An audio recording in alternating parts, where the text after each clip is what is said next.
Prepare your taste buds for the most delicious salmon patty you'll ever make.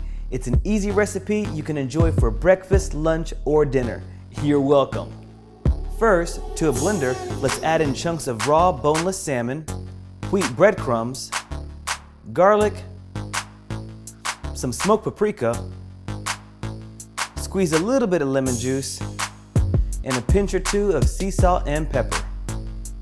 Let's pulse blend to make a sticky paste.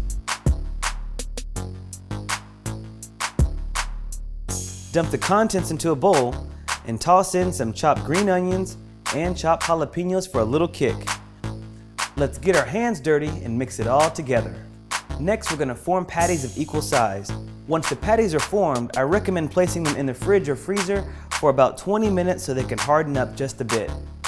Toss the salmon patties in a non-stick skillet on medium-high heat with a little bit of coconut oil. You hear that sound? That's the sound of perfection. We're going to cook on both sides for 5 minutes until the outside is brown and the edges are crispy.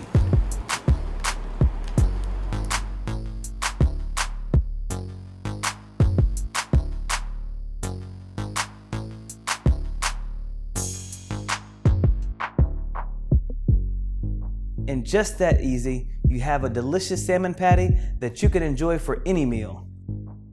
But hold up, when life gives you patties, make a burger.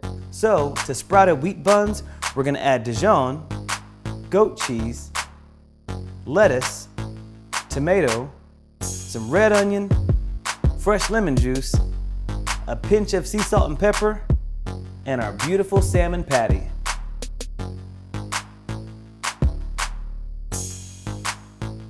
Boom!